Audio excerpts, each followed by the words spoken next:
Donc, j'ai mon mari qui change d'avis tout le temps. Tout le temps. Donc là, on doit partir en voyage. Donc, c'est une bonne nouvelle. Comme dirait mon fils, c'est problème de riche. Voilà. Et du coup, il me propose des destinations. J'arrête la destination. Je lui dis, tiens, on peut partir en Corse, par exemple. Oui, pourquoi pas. Donc, il regarde des hôtels, il regarde ce qu'on peut faire autour, etc. Et puis, il me dit, tiens, on pourrait partir en Italie. Ou alors, on pourrait partir en Sicile. Bref. Et puis après, moi, je lâche l'affaire et puis je lui dis, écoute, chérie, tu fais ce que tu veux, tout m'ira. L'essentiel, c'est qu'on soit ensemble et il n'y a pas de problème. Donc, il continue à chercher. Et puis, il me dit, tiens, il y a les Baléares. Je dis, ok, pas de problème. Réserve, vas-y. Non, mais alors, à un moment donné, je prends sur moi. Et c'est valable même pour les randos autour de nous, en fait. Ils changent tout le temps d'avis. Et donc, j'ai pété les plombs. Et après, bien sûr, je passe pour celle qui n'est pas contente. Après, je rentre dans une culpabilité en me disant quand même, il essaye quand même de faire des choses. Et puis, voilà. Et ça, j'arrive pas à m'en sortir, en fait. Est-ce que ça vient toucher quand il ne prend pas de décision, quand il change comme ça d'avis? Ça provoque quoi chez toi, à l'intérieur de toi? Alors, je lui ai expliqué, en fait, parce que j'ai réfléchi, et je lui ai dit, c'est de l'insécurité. En fait, ça m'insécurise, en fait. Quand tu fonctionnes comme ça me met comme dans un avion, on met en... Voilà, et du coup, il m'a dit, OK, j'ai compris, c'est bon, il n'y a pas de souci, et ça recommence. Et j'ai essayé par tous les moyens, en fait, de lui dire gentiment, de lui dire... on en parlera un autre moment. On va prendre, par exemple, on prend la voiture, on prend l'autoroute. Ah, mais si on passait par les petits chemins, c'est sympa, comme ça, on peut s'arrêter. Enfin, tout est un peu comme ça. Je tire pile aux fesses. Okay. Il tire pile. Il avait décidé que ça soit pile. Et il va prendre face. Ok. Donc, qu'est-ce qui fait que ça t'insécurise?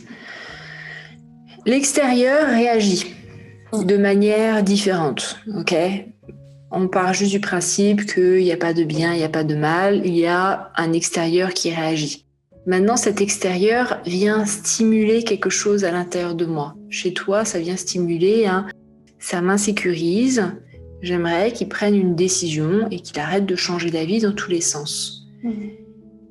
Qu'est-ce que ça vient insécuriser chez toi, le fait qu'il change d'avis? C'est quoi ta peur profonde derrière ça?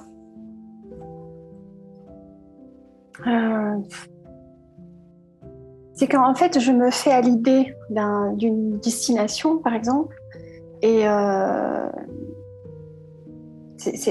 d'ailleurs, je lui dis, c'est comme si tu me vendais du rêve, et puis après, il faut que je change, en fait. Et le fait de s'adapter à chaque fois, s'adapter. C'est pas très compliqué par rapport au voyage, mais je pense que ça rejoint un petit peu, je pense, mon passé, mon enfance, du fait que j'étais dans une instabilité tout le temps. Voilà.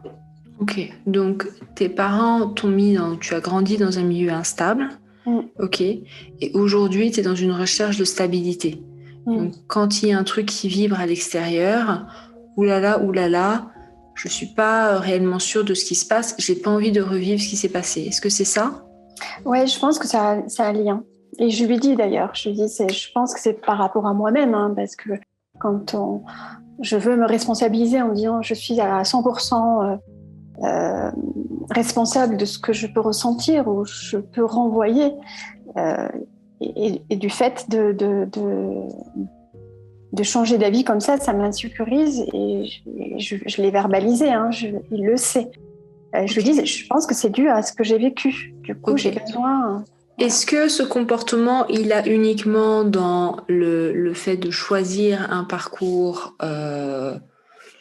de vacances ou de trek, ou est-ce que c'est une attitude qu'il a aussi dans son travail de manière quotidienne? Alors, dans son travail, non, parce que il est assez cartésien. Il est médecin, donc du coup, et puis d'ailleurs, j'en rigole parce que je suis passée par là en me disant, bah, tiens, tu fais une ordonnance et tu dis, ah bah finalement, elle n'a pas un cancer, elle a, elle a juste de la fièvre. Donc, on en rigole, mais ouais, en fait, pour lui, on peut toujours trouver mieux, ou alors il veut m'amener. Alors, ça aussi, j'ai réfléchi. Je me dis, bah, peut-être qu'il veut m'amener dans des choses super pour moi, mais quand je l'arrête, c'est OK, il doit respecter ça et il n'arrive pas à le faire. Ok. Vous êtes deux personnages totalement différents, ok? Lui, il est dans un truc où, voilà, toute la journée, il est dans un truc très cartésien. Voilà. La médecine, c'est très cartésien. Il y a vraiment des lignes, voilà, il y a un symptôme, on fait des examens, on a un résultat, bam, on donne un traitement. Tu vois, c'est très cartésien, avec une forme de pression aussi. Il fait quoi comme dans la médecine? Oui, il est généraliste. Et généraliste, donc il y a aussi une forme de pression, ok, avec tout ce qui se passe actuellement et autres. Donc, il y a ce côté où il est très, parce que pour être médecin, il faut être très structuré, il faut avoir fait des études, il faut tenir la pression. Il y a donc chez lui tout ce côté-là. Donc, il y a aussi peut-être une envie de, en dehors de ça, pouvoir vivre un peu plus ses émotions et pouvoir vivre un peu plus le moment présent et pouvoir avoir une forme de légèreté. Tu vois ? Ouais. Faut pas oublier, hein, plus on a un métier stressant d'un côté, plus on a besoin de lâcher la soupape de l'autre côté. Ouais. Ok ? Toi, maintenant, il y a j'ai besoin que tu prennes une décision et que tu arrêtes de bouger dans tous les sens. Le plus important, c'est déjà, ce qui est beau, c'est que vous communiquez. Vous arrivez à communiquer. Maintenant, toi, lorsque tu sens que ça vient toucher quelque chose à l'intérieur de toi, qu'est-ce que tu projettes sur lui? C'est quoi la pire des choses qui puissent se passer? Honnêtement, je sais pas. Vas-y, lâche-toi. Le pire du pire. C'est quoi? C'est qu'il annule les vacances? C'est qu'il stoppe tout? Non. Okay. Franchement, non. Donc c'est juste d'avoir un élément inconnu, en fait. Oui, voilà, c'est juste se poser, en fait. C'est juste se dire, OK. Ok. Est-ce que après, on passe par... Après, en fait, on passe par des moments où ça va s'annuler parce qu'il y a trop de monde, où on ne peut pas y aller, où les dates ne correspondent pas. Mais bon, ça, en soi, c'est pas très grave. On peut toujours trouver une autre destination, c'est pas le problème. Ouais. C'est que, effectivement, comme tu dis très bien, c'est que ça vient vibrer quelque chose en moi et je n'arrive pas à le poser, ça. Enfin, j'aimerais me détacher, en fait. J'aimerais me détacher de ça et de dire, OK, ça lui appartient. Peu importe, on part pas, c'est pas grave. Ouais, tu pourras te détacher de ça quand tu pourras te détacher de l'effet résultat. Aujourd'hui, t'es OK, on a décidé de partir en vacances, donc tu as un espèce d'objectif résultat. Et ça bouge pas en face, donc du coup, il y a de la charge mentale, tu vois, t'es là-dessus. Je perds beaucoup d'énergie. Et du coup, tu perds beaucoup d'énergie parce que t'es dans une attente que le résultat, il arrive. Donc, ce que je t'invite à faire, c'est quand tu sens que voilà, il y a des vacances à prendre, vous posez les dates et que ça bouge dans tous les sens, voilà, tu lui exprimes les choses, tu lui dis OK, la plupart du temps, ce qui se passe, c'est que tu changes d'avis. Donc, soit je m'occupe des vacances, tu me donnes la liste de là où tu aimerais aller et je m'occupe, moi, de réserver quelque chose. Et à la limite, même, je te fais une surprise. Tu le sauras à l'aéroport. Voilà. Donc, tu vois, on peut aller dans une forme de jeu comme ça. Tu peux aussi lui demander, c'est quoi ton besoin ou c'est quoi que ça nourrit quand tu changes comme ça d'avis? C'est quoi le besoin derrière ça? Tu vois, c'est important de savoir aussi ça parce que lui, si ça se trouve, il a besoin d'être stimulé, il a besoin de surprises et dans ce cas-là, c'est génial. Je m'occupe de tout et tu le sauras à l'aéroport où on part. Tu vois, vous pouvez aller vers ce genre de jeu. Le couple, il y a besoin de mettre du jeu, il y a besoin de comprendre que l'autre, à un moment donné, il n'est pas là, il est dans son délire. Moi, à un moment donné, je vais être stimulée, je vais aussi être dans mon délire. Et à ce moment-là, c'est quoi l'alarme qu'on se met? Tu vois, l'alarme, ça peut être, tiens, là, je sais pas décider, j'arrive pas à décider, mais j'aimerais une surprise, j'aimerais fantasmer un peu sur quelque chose. Donc, je te laisse t'occuper ou je te propose de m'occuper de ça. Demande-lui, c'est quoi ton besoin quand tu changes constamment d'avis comme ça? Je lui avais fait ça en fait, parce que quand on invite les enfants, on est une famille recomposée. Quand on invite les enfants, c'est moi qui cuisine, donc lui il s'occupe des courses ou autre. Et à chaque fois il me dit on va faire ça, donc tac, tac, tac, c'est ok. Et puis après il va me dire non, on va faire ça et ça et ça.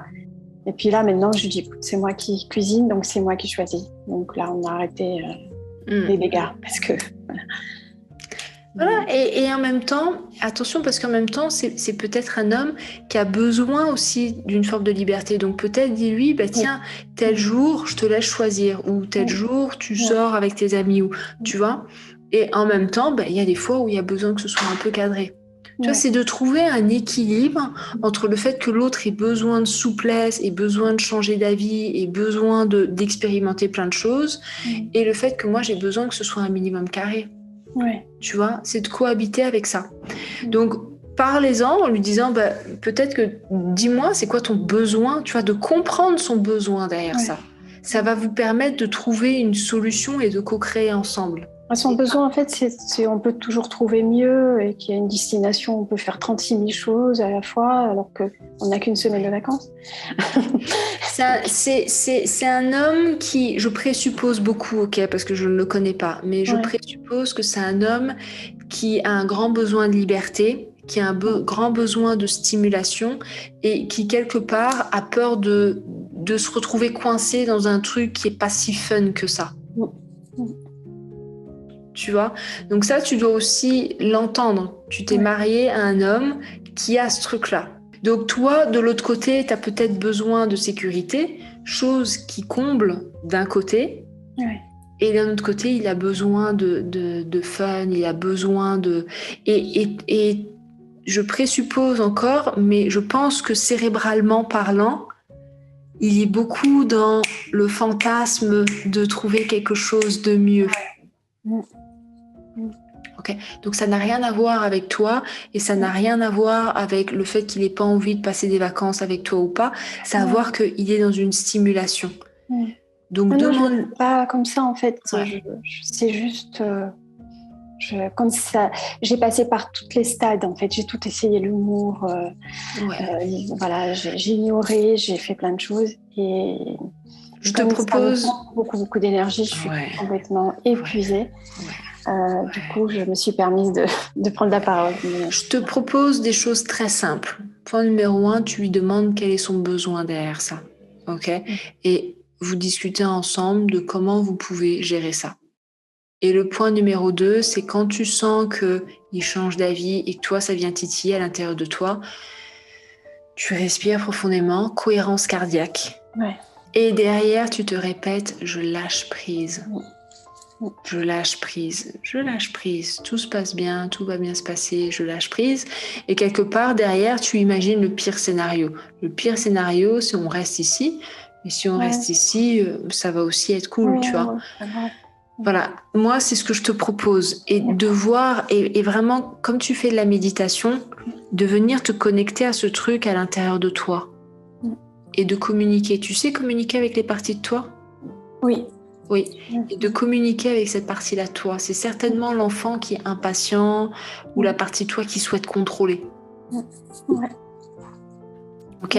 Et de rassurer cette partie-là de toi en lui disant que tout va bien se passer et qu'elle peut lâcher. D'accord. Ok. Tu as déjà fait ça, communiquer avec les parties de toi à ce moment-là ? Oui. À ce moment-là, non, je me suis beaucoup questionnée. En fait, je me suis remis en question. Arrête de te questionner, parce qu'en fait, on est dans la tête et ça sert à rien.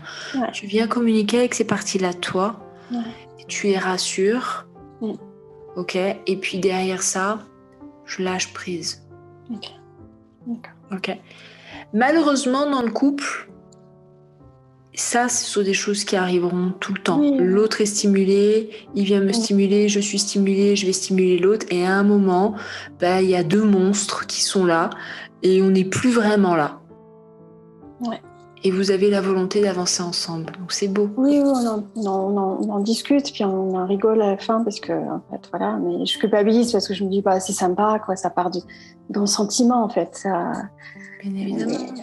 Mais c'est usant. C'est très fatigant. C'est usant parce que tu as des attentes. Donc tu as besoin de venir voir les parties de toi, là, pour leur demander c'est quoi leurs attentes, c'est quoi leur insécurité, là, et de les rassurer. Plus tu communiqueras avec ces parties-là de toi, plus elles pourront s'apaiser. Ok. D'accord. On est des êtres multiples et il y a des fois...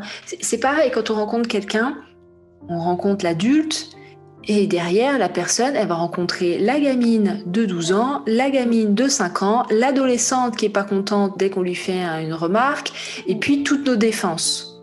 Ouais. C'est ce qui se passe, tu vois. Là, il y a une partie de toi qui est en insécurité et il y a une défense qui, entre guillemets, s'exprime. Donc reviens vers elle. D'accord. Et calme-la. Ok. Ok. D'accord. Merci beaucoup, Fanny. Merci, Fatia. Merci à toi.